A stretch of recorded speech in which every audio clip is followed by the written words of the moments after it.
warahmatullahi wabarakatuh. Salam dan bahagia.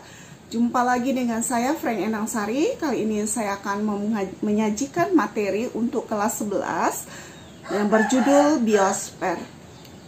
Jadi sebelumnya kita harus tahu itu biosfer itu apa. Jadi biosfer ini pengertiannya bisa kita ambil secara harafiah, yaitu kata demi kata. Ini berasal dari dua kata, yaitu bio dan sfera, di mana bio adalah hidup, sfera adalah lapisan. Jadi kalau kita satukan, pengertian biosfer ini adalah suatu lapisan tempat kehidupan makhluk hidup. Jadi suatu lapisan berarti ada beberapa lapisan yang ada di bumi ini yang bisa ditempati oleh makhluk hidup.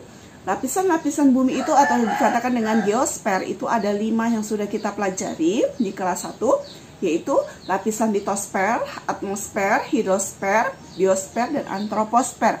Jadi dalam hal ini kita membahas mengenai biosfer. Jadi tadi sudah kita simpulkan bahwa biosfer itu adalah suatu lapisan tempat kehidupan makhluk hidup. Di lapisan-lapisan mana saja di dalam bumi ini yang bisa ditempati makhluk hidup? Di antara biosfer itu ada 3 lapisan yang dapat ditempati oleh makhluk hidup, yaitu litosfer, yaitu lapisan paling atas atau lapisan batuan tanah. Ya, kedua adalah hidrosfer, yaitu lapisan air. Yang ketiga atmosfer, yaitu lapisan udara. Jadi ketiga lapisan ini dapat ditempati oleh makhluk hidup. Terutama yaitu flora dan fauna. Kita membahas flora dan fauna dalam biosfer ini.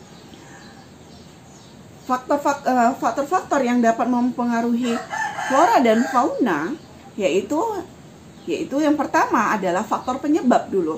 Kenapa flora dan fauna itu bisa berpindah atau menyebar? Apa penyebabnya? Yang pertama adalah cuaca dan iklim atau klimatik.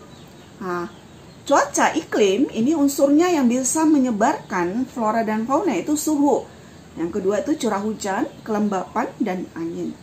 Yang kedua keadaan tanah atau edafik.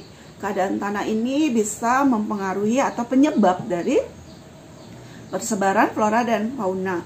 Humus, yaitu tanah humus, teksturnya gimana, tingkat kegemurannya, mineral haranya, air, dan kandungan udaranya. Jadi tidak semua flora dan fauna itu bisa hidup di suatu tempat yang kering, contohnya seperti itu, atau basah dan sebagainya. Jadi mereka itu ada penyebabnya. Yang ketiga, relief atau ketinggian tempat yang mempengaruhi pola penyinaran matahari. Relief itu ketinggian tempat ya.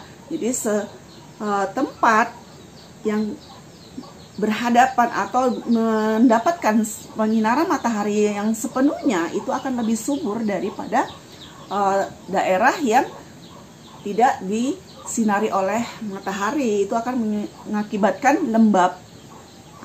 Jadi flora faunanya juga itu akan berbeda. Yang keempat yaitu manusia atau biotik yang dapat mengubah bentang alam. Jadi faktor penyebab itu ada 4, cuaca dan iklim, keadaan tanah, relief, manusia.